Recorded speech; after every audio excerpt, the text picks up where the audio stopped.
Welcome back to Old School Sports and our Out of the Park Baseball 25 series, Can We Save the Oakland A's? And we have finally made it to Draft Day 2036. Our A's are on the clock with the 20th pick in the draft. Having a really nice season so far. We are a game behind in the American League West as we sit here on July 11th, but we are 8 games up on the final wild card spot in the American League. So with less than half of the season in front of us, feeling fairly confident that we will guide this team back into the playoffs for a fifth time in 6 seasons after our 4-year postseason streak was ended last season. We've made a couple of pretty important trades over the last couple of episodes that I think have this team positioned to remain competitive this year and hopefully be even more competitive going forward.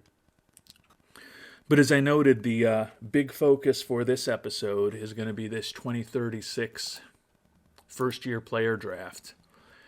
And as we get ready to pick, we're going to have some very interesting decisions to make. I want to just start off by thanking everyone who filed some scouting reports with us. The Worldwide Scouting Department, as it often does, came through incredibly for us.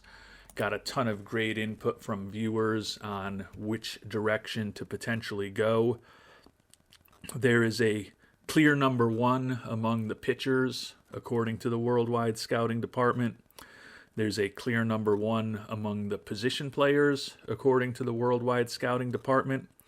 And there's even a very clear number one option for the second round pick by the Worldwide Scouting Department as well. So we've got a lot to talk about in terms of the feedback that we have received before we go on and actually make a decision. We'll start here on the screen with the position players, and there's a couple that were a bit less popular. And when we get into some of these position players, we do have a fair number of scouts this year that strongly suggest going with pitching. So in some cases, the batters that they recommended were only if I don't go with a pitcher. And one who fit that profile was Sean Parker. He was Paul West's choice if we were to go with a hitter. And there's definitely a lot to like about Mr. Parker, 18-year-old center fielder out of the Big Apple, a left-handed hitter who's durable, has high work ethic, good outfield range, good speed, and potentially excellent home run power with really good gap power and above average contact. Line drive spray hitter, certainly could be an effective offensive player if he reaches his full potential. Also not necessarily looking for a ton of money. So Parker, certainly an interesting guy in the mix. Another guy who was endorsed by one member of the Worldwide Scouting Department, but again, only if we decided to go with a batter rather than a pitcher, was Frank Montalvo. Wyme943 put in a positive scouting report on Fertile Montalvo. I do like the fact that he is a infielder with pretty good range, especially given that the hope is you can get some of these players into the development lab and make them a little better over time. Doesn't have a ton of speed, but potentially really good power and above average contact. So a pretty nice combination for a guy who looks like he could be a pretty good defensive infielder as well. Has some personality quirks and is not the fastest player in the world. But he is the same as Parker, a prospect with a 5-star ceiling, according to our scout, and somebody that we certainly should think about. Another batter who was even more popular than the first two is The college catcher out of Canada, the University of Kentucky product, Ernst Feltham. And Feltham was favored by Jarek Braxton and Expedient Falcon if we went with a position player. Looks like he could be a really good defensive catcher. And if that bat fully develops with above average contact and above average power, you combine that with nice defense, and you've got yourself a pretty valuable player. As a college guy, he's a lot further along. His contact, home run power, and his eye aren't too far off major league quality, as you'd expect from most catchers. He's not the most fleet of foot, but the switch hitter out of the University of Kentucky is certainly an interesting prospect to consider getting into the mix. Feltham, for what it's worth, went 13th overall, or not 13th overall, went 13th in the second round in the mock draft. So if we're going to go with Feltham, probably need to do it now. Back to the first two guys that we talked about. Sean Parker goes 26th in the second round in the mock draft. So there's a reasonable chance that he might be around for us with our second pick if we waited. Montalvo, unfortunately, was projected to go 15th overall. We're picking 20th, as we've talked about. So the fact that he, or the chance that he might last another 35 or so picks till our second round pick is probably pretty low. So if we wanted Montalvo, we probably would need to take him right now. But there's still two other position players that were even more highly favored by the worldwide scouting department than the players we've talked about already. And both of these guys are guys that we're going to need to pick right now at number 20 if we want any chance at all to bring them on board. Hidiot Desmond, center fielder out of College Park, Georgia, was the recommendation of Jackhammer Possessor, and then also Avery Sham and Hold Door, both preferred pitchers, but Desmond was their guy if we were to go with a position player. Desmond went 5th overall in the mock draft, so potentially really good value to get him at 20th overall. Potentially outstanding contact hitter with well above average home run power if he reaches his full potential. Decent speed and a decent corner outfielder. Like the high work ethic, don't love the low leadership, but a pretty nice combination for the soon-to-be 18-year-old. But Desmond, despite getting support of 3 scouts as far as position players, was only half as popular as the most favored everyday player in this draft by the worldwide scouting department, and that's the switch-hitting center fielder Cameron Rhodes. He was favored by Scott Donovan, Coach 1549, DLL First Base 14, fake name. Peter Hooper and Not My Four-Ply, both preferred pitchers, but they would have went with Rhodes if we do end up going with a position player. I mentioned that when I did my quick review at the end of the last episode that Rhodes was probably the way I would lean if I were to go with a position player, so it's good to see that many of you agree with me. As we noted, he's a switch-hitting outfielder, pretty good range, decent error, average arm, a lot of positive personality traits, high adaptability, work ethic, and intelligence.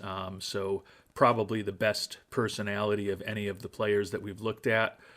Excellent speed, although his instincts on the base paths are not necessarily all that great. And a very well-balanced profile. If he reaches his full potential, he's above average at everything with borderline outstanding power and well above average gap power. So a lot to like about Mr. Rhodes. He is looking for a lot of money compared to some of these other guys at $8.5 million. That is certainly well above slot, but with the trades that we have made very recently, getting the big salaries of Mr. Harris, the left fielder, and Mr. Campos, the starting pitcher, off the books. This is a year where we have tons of money to potentially spend. As you can see, we've got $24 million available in the budget. So if there's ever a year to consider going for multiple players who are looking for more than slots, and potentially even multiple players who are impossible to sign, this is a year for us to consider doing that. So money should ultimately be no object when we are making these decisions.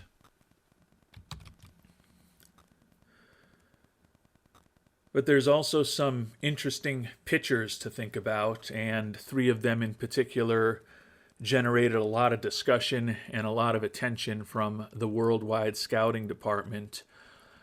Jeff Connors is a potential two-way player who we think could have above average stuff, above average movement, average control, got the potential for a 4-pitch arsenal, pretty good stamina, and he's already throwing in the mid-90s at 18 years old.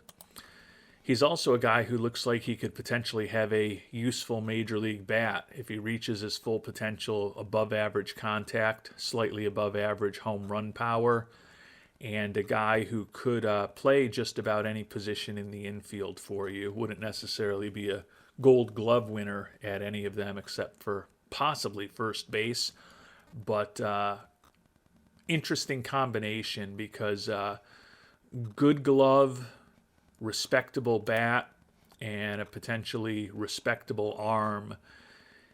I feel like he's got his most value if he ends up really being a two-way guy. As a pitcher, he's probably a 4th or 5th starter. As a hitter, he's probably a really good utility infielder and probably a below average bat, assuming he's not going to reach his full potential if you end up having him as an everyday player. But if you're able to roll those two things into one player, then there's a lot of value there. Does have some positive personality traits. The high adaptability and intelligence maybe will help him ultimately reach his full potential, or help reach as much of his full potential as possible as a potential two-way guy. And the interesting thing about Connors is that in the mock draft, he's projected to go number 25 in the second round. And we are going to be picking number 22 in the second round. So still probably only a coin flip that he's actually available, but a coin flip that we could pick up a guy like this in the second round is a pretty interesting potential alternative. And as I mentioned, the outfielder Parker was projected to go 26th in the second round. So he's another guy who could conceivably be available for us if we don't take him in the first round. So we did get some very specific instructions from multiple scouts. Peter Hooper, Kevin McDowell, Coach 1549, Scott Donovan, and Wyme943 all suggested that if Connors was available in the second round, we should basically run the card up to the commissioner and ensure that the potential two-way player is a member of the Oakland A's organization.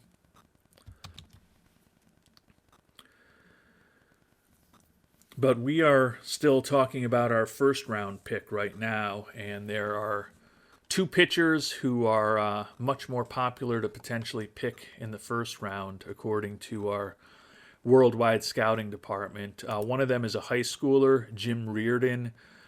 He's favored by Fake Name, Scott Donovan, Expedient Falcon, and was tied for Paul West's vote among the pitchers. Duck Reardon, soon to be 19 years old. Love the durability. He does potentially have a 4-pitch arsenal if all goes well. Think that his stuff, his movement, and his control could all be above average. Love that he's an 18-year-old who's already throwing in the mid-90s. Like the extreme ground ball tendency, his high leadership.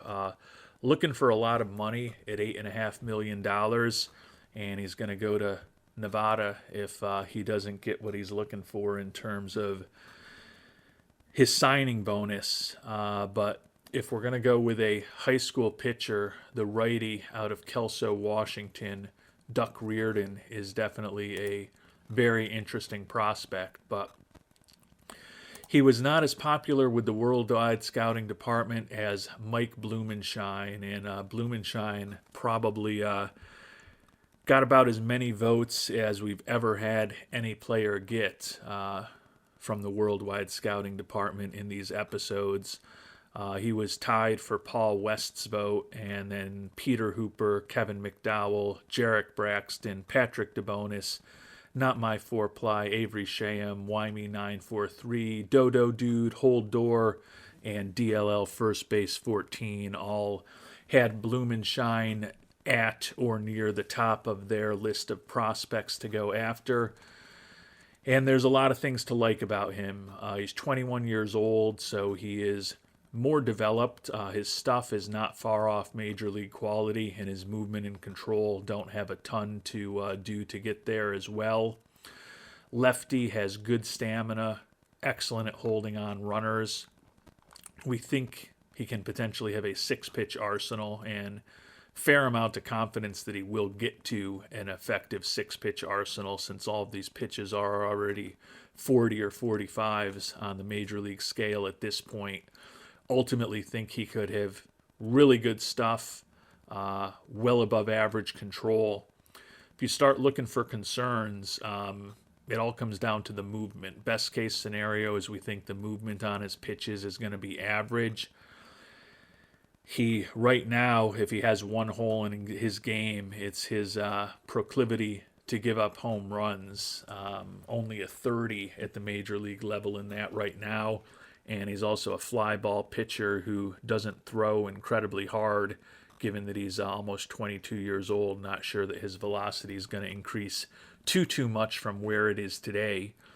He's also a guy with high financial ambition, so realistically, is the Oakland A's, he's most likely a guy who we're only going to have for 3 minimum salary years and 3 arbitration years before he leaves for greener financial pastures. But if we could get 6 good years out of Mr. Blumenschein, that still would be a pretty good return for 20th overall pick in the draft. So I mentioned that a very large list of well-respected scouts had Blumenschein at the top of their evaluations of this year's class, and I definitely get it. I have a little more concern about him than some of you do. I do worry about his ability to keep the ball in the park, particularly with those fly ball tendencies. Now, over the course of this playthrough, I've tended to have less luck with righties than lefties in Oakland in terms of giving up sickly amount of home runs. So the fact that Blumenschein is a southpaw makes me a little more willing to consider him, despite the fact that I am concerned about giving up the gopher ball. But there's definitely a lot to like about him. $6 million demand is still certainly above slot, but as we've talked about, we can't afford that. Some of you have made the point that we really need to bring a top young starting pitching prospect into our organization. I will not ever argue with that logic, as those of you who have followed me over the years know. I love collecting pitchers, try to win, usually with pitching and defense, particularly when I'm playing as a team like the A's where we don't have a lot of money to spend. But I would say at this point, with 25-year-old Bobby Garland, former 4th-round left-handed high schooler who's come up through our organization and has had a 3.17 ERA this year after a 2.62 ERA a year ago. The former college prospect Doug Weiss, who's put up a 3.60 ERA as our stopper this year, and definitely looks like he could step into the rotation anytime we want him to. And the fact that we have Jesus Saldana, number 79 prospect in baseball, an international free agent signing from just 4.5 years ago, 21 years old, who's already made it up to AAA and is 4-1 with a 4.11 ERA as a 21-year-old in AAA this year after he was pretty dominant at the AA level. It just was pushed back on the fact that we really haven't developed any starting pitchers in this organization. Definitely have had a lot of fits and starts, particularly with some of the high schoolers, and we've certainly struck out more often than we've hit home runs with some of the pitchers that we have drafted in the first round. But with the big IAFA signing Saldana and the fourth round picks that we have spent in recent years on Garland and Weiss, I do feel like we're starting to develop some pretty decent pitchers in this organization. You know, for what it's worth, Jeremy Scholl, R.J. Cope, and Levi Sterling are also homegrown prospects at this point. So not a reason for me not to potentially consider bringing on Reardon or Blumenshine, but I do feel like I'm not quite as desperate as perhaps you might think I am to bring on a college pitcher who can help us immediately, because I feel with some of the veterans that are on our pitching staff right now and still signed for several years into the future, and at this point I'm looking squarely at Jason DeCaro, Chase Dora, and Kevin Patterson, and we still also have, if we want him, Jackson Ferris for another couple years, although he's getting expensive. I feel like we're not in a bad situation as far as our starting pitching, and we don't necessarily have a huge need that we need to draft for this year. Before we ultimately make a decision, though, as to whether we're going to go for a pitcher or a position player, we'll see what our scouting director recommends. Position player, he actually recommends a guy that we haven't even talked about. That's because we did look at him last episode, but no one was all that high on him among the worldwide scouting department. Switch hitting second baseman Barry Snyder, not much of a glove, not much speed. Potentially does have exceptional home run power if he reaches his full potential. And he is a switch hitter. We think his contact could be above average. The gap power and the eye, don't think either of those are going to be all that special. That would be the recommendation of our scout. And if we were to go with a pitcher, he'd go with the high schooler, Duck Reardon, even though he's looking for about $5 million above slots. But we are going to go away from what our scout recommends. I am in line with the worldwide scouting department on the center fielder, Cameron Rhodes. I think he is a very clean prospect for a high schooler with the personality he has. Probably has as good a chance of reaching his full potential as just about any high schooler that you'd ever see. So if we're going to go with a position player, I would agree with the worldwide scouting department and go with Cameron Rhodes. However, in this situation, I'm going to go for the pitcher, despite my talk a few minutes ago about not perhaps being as desperate to bring a pitcher who could be helping us in the next 2 or 3 years on board as some of the worldwide scouting department is. And despite my various significant reservations about the combination of his fly ball tendencies and his inability to keep the ball in the ballpark, hoping we can get lucky in the development lab and just get lucky with his development in general and improve on that. And otherwise, there are a lot of things to really like about the young left-hander out of Brown. The worldwide scouting department has spoken, and we are going to follow the suggestions of the worldwide scouting department and bring Mike Blumenshine, the college pitcher out of Brown University, on board in the first round of this 2036 draft. Now the big hope is that maybe a Connors, maybe a Parker, or maybe someone else that we like even more than those two guys happens to fall to us in the second round.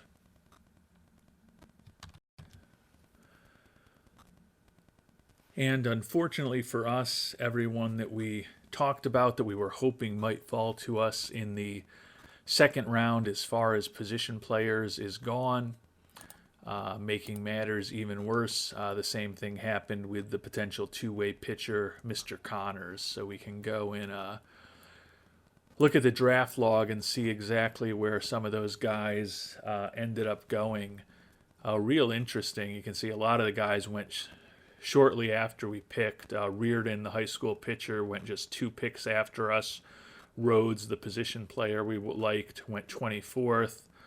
Montalvo, Desmond, also in the first round, along with Barry Snyder, who our scout recommended. The college catcher Feltham went with the second supplemental pick. And then in the second round, Tim Tatum, who was projected to go in the third round, is gone. Sean Parker, who was projected to go 26th, has gone. And Jeff Connors, the starting pitcher, went 10th in the round. He was projected to go 25th this round, as we talked about. So pretty much everyone that we were hoping might fall to us ended up getting picked. So it seems like from that perspective, we were looking at the right kind of players. So I'm going to spend a little bit of time offline investigating some guys that I haven't spent as much time with, and kind of come back and talk through my decision for the second round after I've made it.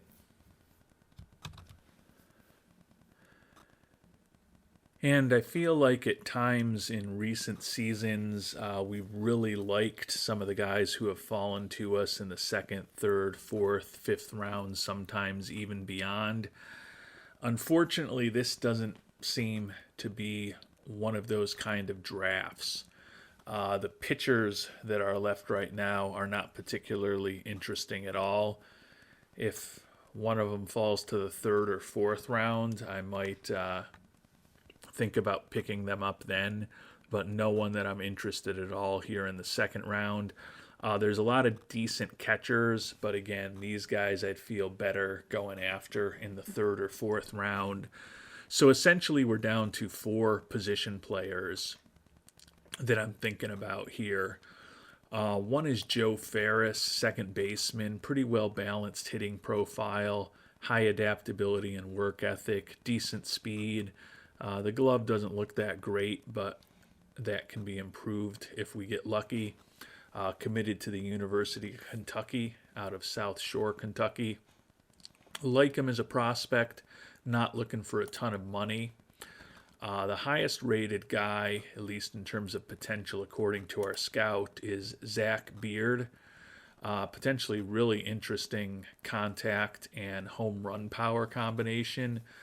His eye, we don't think is ever going to be very good, and his gap power, not that great either. Not that he's really got the speed to take advantage of it. Don't love the glove, but certainly 60 contact with 75 power if he reaches his full potential is interesting. That being said, the 2 other guys are a little more interesting to me. Mike Goff is an impossible to sign player, but as we've talked about, we've got the money to go after an impossible to sign player this time around. A guy who we think could have well above average contact and home run power, gap power a bit above average, decent speed, decent corner outfielder, high adaptability and work ethic. I think he could be a pretty interesting player, but given his impossibility to sign-ness, I think I'm leaning towards Mike Homer.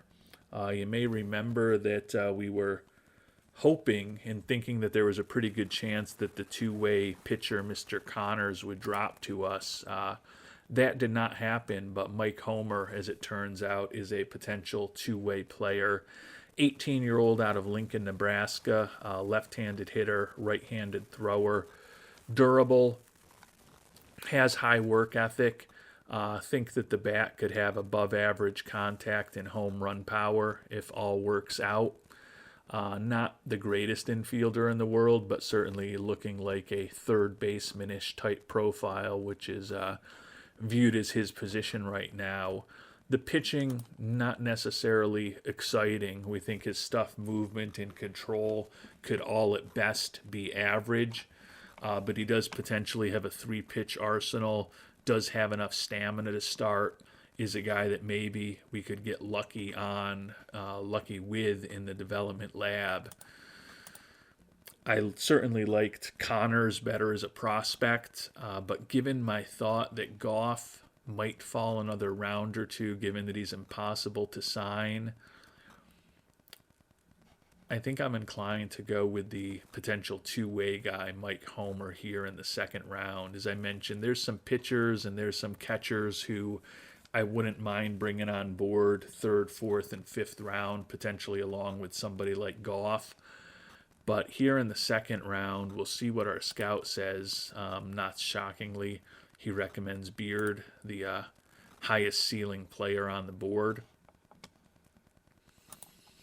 But we're still going to go with Mike Homer, the potential two-way player, our fallback option for Mr. Connors. Move on to the third round. And Goff, the impossible to sign one, is still there along with Ferris. So a couple of interesting options. A couple of the catchers we had been looking at are there as well. Pitching-wise, I'll talk through the three guys that are still there, or the three highest-rated guys that are still there. We actually talked about Randy Dabbs last episode. Don't love the low leadership, loyalty, and work ethic. Do think he has potentially exceptional stuff. Honestly, at a third rounder, despite the bad personality, I'd consider bringing him on board. He's got the kind of stuff that you just can't teach. Josh Kiesler just is not going to have the control to be an effective major leaguer. And there's some point in the draft at which I'd take a flyer on a guy, but the third round, despite the fact that he throws in the mid to high 90s, is not that round for me. And then Juan Vigil, starting pitching prospect, looks like a pretty borderline three-pitch arsenal, 55 stamina. I mean, his pitching potential doesn't look all that different than the two-way player that we just picked in the second round, only Vigil is not a serious potential two-way player. So still not loving the pitchers that are out there. If any of these guys last another round or two, might think about taking a flyer on one of them, but to me it's a little early for them, and we already invested the top pick in this draft on a pitcher already, or our top pick in this draft on a pitcher already. So here in the third round, it's going to be one of two guys that we've talked about. To me, it comes down to Goff or Ferris. Goff, potentially well above average contact and power, decent gap power, below average eye, decent speed, decent defensively, high adaptability and work ethic. Impossible to sign, but as we've talked about, that's not an issue for us this year. Or likely not an issue for us this year. Joe Ferris, a not dissimilar profile, similar contact if he reaches his full potential, the home run power a little less, the gap power similar, the eye actually potentially better, little faster. Another guy looking competent-ish defensively, but nothing more than that right now. Does have high adaptability and work ethic as well. I like him about the same. I don't know that the impossible to sign Goff is still going to be around in the fourth round, but I'm pretty confident that Ferris, who's looking for $1.1 million, definitely won't be. So since I don't have a real strong opinion between the two players, I think my best chance of getting both of them is to go for Ferris now and hope that Goff's salary demands scare off the other teams. Scouting director recommends Ferris. So we're going to go ahead and listen to the scouting director, meet his demand, and we'll see whether Goff falls to us in the fourth. and he's still on the board. So fourth, I think he's pretty good value. I don't love him, but it's a year when we've got the money for an impossible to sign player. And I think as a fourth round pick, there's pretty good value in Goff. Move ahead to the fifth, and at this point, I'm going to kind of regroup again offline, restack my rankings. And one of the catchers we've been eyeing, Chris Sharbutt, and only one of the catchers is still around. Average-ish defensively, but a pretty interesting potential bat for a catcher. Pitching-wise, Kiesler is still around. I mean, the stuff is just absolutely incredible. The issue is that our scout and the OSA both say that there's no way that this guy is going to come anywhere near the control that he needs to have to be an effective major leaguer. And it seems like other teams are looking at that as well. But we're going to spend some time re-racking the entire draft offline as far as who's left, and we'll let you know what we decide to do in the fifth round. And then if we do anything else interesting beyond that, we'll certainly let you know as well. And here in the fifth round, scouting director recommends the pitcher Josh Kiesler. I mean, when you're basically drafting a guy hoping that he probably has 2, if not 3, outstanding results needed in the development lab to turn into a potentially usable player, I think that's a little bit aggressive. Doesn't mean we won't pick him in the 6th or 7th round if he's around. Not that I'm expecting him to be. But we're going to go with the catcher, Chris Sharbutt, Matchbox. The glove, as we talked about, only average, but a potentially pretty interesting bat for a catcher. And there's a few other guys that I'm hoping might fall to the 6th round. We'll move forward.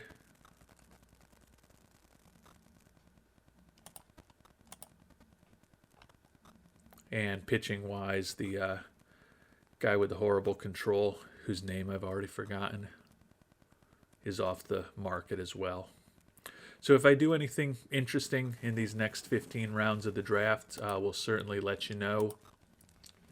Not necessarily going to negotiate right away with Mike Goff. We will try to get Sharbutt signed for what he's looking for. We'll talk and find out what Goff's looking for. Significantly above $10 million. So certainly a number that we can handle with potentially budget room of around $17 million. I think I'm probably inclined to not even make him an offer until we sim the next 3 weeks and we know exactly what our financial situation looks like after potentially making some trades. We still are in win now mode, intend to get this team back into the playoffs. So if I can use some money to take on a contract that's going to help get the payroll out of the basement again with the trades that we've made and give this team a really good chance to make the playoffs and hopefully compete for a World Series this year, I may end up doing that rather than putting an offer out to Mr. Goff. So I think in most likelihood, when we get to early August past the trade deadline, we'll probably have enough money available that we can make an offer to him. But right now, I am going to hold tight. So we've made offers to 4 of the 5 top picks that we've made in this draft, and hopefully we'll get them locked up in the next week or two and onto our rookie league team. Bloom and Shine hopefully will be there very shortly and maybe move up to A, possibly even high A ball this year. And hopefully we'll find some other guys who eventually contribute in these middle to late rounds of this draft. And we've now completed the draft. Didn't do anything that eventful in the last 15 rounds. In the sixth, we did pick a guy who was looking for more than the slot. Johnny Kurtz, center fielder, like his home run power, like his speed, decent outfield range. We're willing to bring another guy on board who was looking for above the nothing that we would expect to be offering people in the sixth round and beyond. A little concerned with his ability to make contact and avoid strikeouts. That's probably why he fell so far in the draft. But as a sixth rounder, I think he's at least worth taking a flyer on. And we'll see how he develops over the coming years.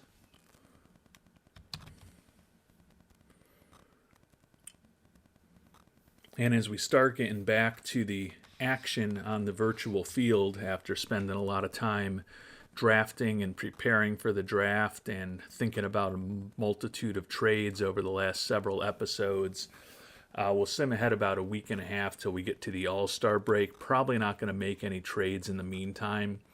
We've had a really good month of July thus far with a 7-1 record. Got 3 games left against Kansas City, and then 3 games on the road against Baltimore before an off day, and then 3 on the road at Toronto before the All-Star break. Hopefully, over these next 9 games, we can maybe have a 5-4 record. Would certainly take that, being on the road for 10 games in a row, 9 of which are left. And then that'll give us a little bit better idea of what some of our new additions, Arturo Uresti and Chase Dora, most significantly among them, are doing for us, and help identify if there's any more significant needs we might need to pursue in the trade market over the last week and a half or so of the month. And we ended up winning 2 out of the final 3 against Kansas City, took 3 out of 4 against them on the road. The Royals, as those of you who have been following us over the seasons know, have been one of the top teams in baseball. They've been struggling a lot this year. They had just about pulled their way up to 500, and our 3 out of 4 against them has them reeling a little bit at this point. They've slipped back to 45 and 47. We are still a game behind the Rangers, but 8-2 in our last 10, playing some of our best baseball of the year over the last several weeks, and see if we can maybe win, I guess, to get the goal of going 5-4 on the road. We really only need to split these next 6 games against Baltimore and Toronto, but certainly would love to take both series and go into the All-Star break feeling really good about our chances to guide this team back into the playoffs. And we won the series against Baltimore. We did lose 2 out of 3 at Toronto, but overall, certainly can't complain about a 6-4 road trip, which is where we ended up, even though we did lose 2 of the final 3 games in the series. As we head to the All-Star break here in 2036, 2 games behind the Rangers, so we've dipped a bit with those recent losses. 6.5 up on the final wild card spot, so still feeling pretty confident about our ability to guide this team into the playoffs. Jake Ortega just hit a 5-hit game. He is leading the American League in hitting this year. Juan Ramos continues to lead the league in ribbies. Ortega is second in OPS and first in batter WAR. Jackson Ferris tied for second in the league in wins and third in strikeouts, as Steve Jenas of the Rangers is chasing a 3rd consecutive Cy Young Award in the American League. Mentioned that Ortega just had 5 hits yesterday in the final game before the All-Star break to go ahead in the batting race. He also was the number 1 vote getter of everyone in baseball this year, over 4 million votes for the center fielder to become the starter. And when we take a look at the All-Star game rosters, no pitchers for our Oakland A's on the All-Star team, which, given that we have had a nice bounce back year thus far with the pitching staff, and as we talked about, Jackson Ferris is having a pretty exceptional year as a pitcher is a little bit surprising. Some familiar names: Chris Patterson, a guy who we looked at in the draft years ago; Steve Tudor, who was looking like he was going to be the best pitcher in the American League for many years until Steve Genus came along, both All-Stars; and our former closer, Luke Little, an All-Star for the Red Sox. So no pitchers on the All-Star team this year, but we've got a lot of position players. Juan Ramos leading the league in ribbies, and his numbers aren't that good. I've been getting some of the guys that we drafted signed, so I've been looking at their ratings relative to the ACL. But Juan Ramos, All-Star; Alejandro Landin, your starter at All-Star, second base for the American League, first-time All-Star for Mr. Landin. And as we talked about, Jake Ortega, a starter as well in center field. So 3 All-Stars for our Oakland A's this year. Taking a look at the All-Star prospects, another young pitcher that we've got big hopes for, Ernesto Comunez. You may remember we signed him as an international free agent about a year and a half ago. Number 48 prospect in baseball, 2-0 with a 3.23 ERA and almost 12 strikeouts per 9 innings in the DSL in his introduction to professional baseball. And it looks like Comunez is the only player that we have on the minor league, major league prospects All-Star game this year. And as we sit here at the All-Star break, 12-5 record in July, so we've certainly bounced back from that disappointing June. We've already won as many games in July as we did in the month of June. The batting in the offense remains arguably the best in the American League, first in runs scored and first or second in most offensive categories. And the pitching's been pretty good as well, third in the American League in runs allowed, improved all the way to fourth in starters ERA from 12th a year ago, second in bullpen ERA, and we're in the top 5 in every pitching category except for walks, where we continue to give away too many freebies, but that's something that we'll probably try to fix over the medium to long term. Our 58-39 record is a game below expectations, so as we sit here on July 21st, 10 games till the trade deadline. Certainly things that we can improve. We're not a perfect team by any stretch of the imagination. Our base running not great. Stolen base is kind of average. But we've had a good bounce back season so far. We'll take a quick look before we finish up as to whether there's anyone new and interesting on the trade block.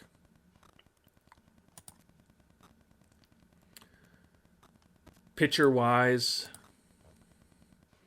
a couple of injured guys. Jackson Jobe out for 4 to 5 weeks with a torn UCL, and our former reliever Andrew Nardi out with a sore elbow for 4 weeks. Are, at least according to our scout, the 2 best guys out there. Another familiar name, Bubba Chandler, our former Cy Young Award winner, is also on the trade market, along with our old buddy Duncan Marston. Might as well check in on Marston. Marston is a guy that we picked 4th overall as a high schooler way back in July of 2024 in our first draft in this game, in this world. Pitched in 28 games out of the bullpen for the Diamondbacks this year with an ERA of over 5. Marston has had parts of 7 seasons in the majors. He's been a pretty regular major leaguer for the last 5 years, although he has spent some times in the minors. But other than the 2.08 ERA he had with us over 8 2/3 innings when he first came up to the majors as a 24-year-old, he's had an ERA of over 4 every other stop in his career. 99 ERA plus, 111 FIP minus, and barely above replacement level over the course of Marston's career. So certainly not what we hoped he would become when we picked him 4th overall. But good to see that he has at least had a major league career after we moved on from him. And among the hitters who are available, some very familiar names. Don't know that we'll end up making deals for any of them, given that we really like our offense. But Maui Ahuna played shortstop for us several years back. Looks like he's been struggling to get the batting average over the Mendoza line the past few years, but still a very effective defensive player. Luis Lara, our former center fielder, moved on from him this past off season. We were worried about his physical abilities and staying healthy, and he hasn't played at all this year. See what happened with him and the Mets.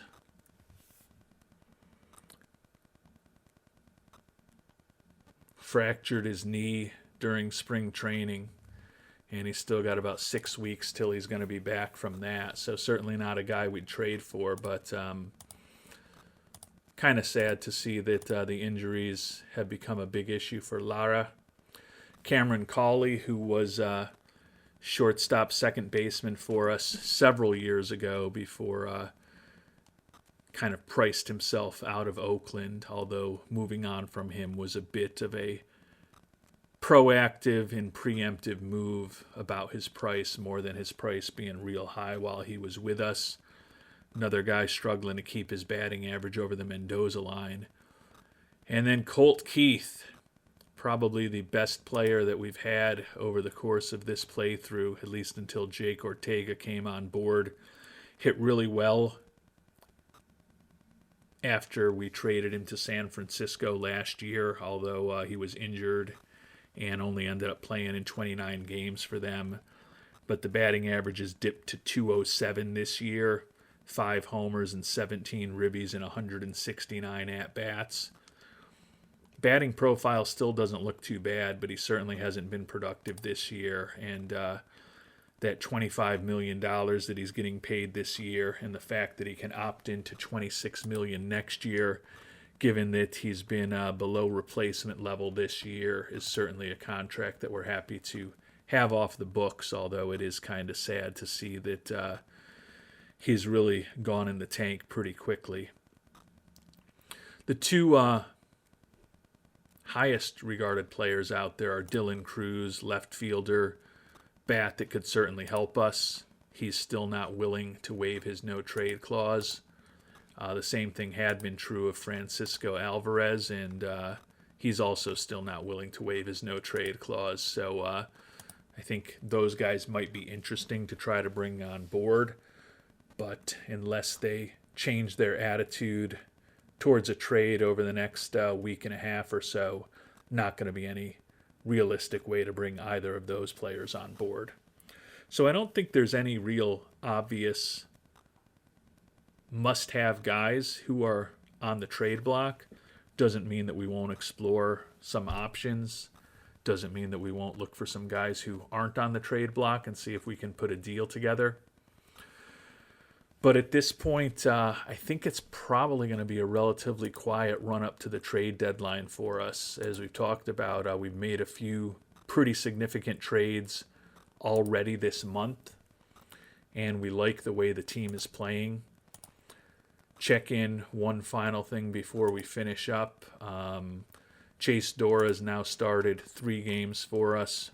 1-0 record, 4.67 ERA over 17 1/3 innings. The 5 home runs allowed over 17 1/3 innings has certainly been a significant factor in the fact that he's been below replacement level. Looking at his profile, certainly expecting that he'll eventually be much better than replacement level for us. Doug Weiss pulled the ERA down a bit since the last time we checked in to 3.33. The control has been an issue for him, 20 walks in 48 and 2/3 innings, but he has only allowed one home run. If someone really struggles in the rotation, could look to slide Weiss into there, but I don't think there's any real urgency to do that right now. And looking at the lineups, we talked about our all-stars, Ortega, Ramos, and Landin already, all having really nice years for us. Arturo Uresti, who we brought up when we traded away Harris, continues to be pretty productive, although he's getting less productive each day. But over his first 61 Major League at-bats, 3 homers, 10 ribbies, 295 batting average, and a 124 WRC+. Overall, he's only been slightly above replacement level, but hoping that one of the top prospects in baseball and the top prospect in our organization ultimately ends up being a pretty productive Major League hitter, because as we talked about not that long ago, we signed him to a big extension, basically sight unseen, hoping that would turn into a pretty valuable contract for us. And early returns are favorable. With us playing better ball, we've picked up, I think, 4 points in fan interest over the last several weeks. Hopefully we'll continue to play really well and get more fans into the seats. If you've got thoughts on what we did in the draft, if you've got thoughts on what we should or should not do in the trade market as we close in on the trade deadline, would love to hear about your ideas in the comment section. And until our next episode, thanks so much for watching, and hope you have a great day.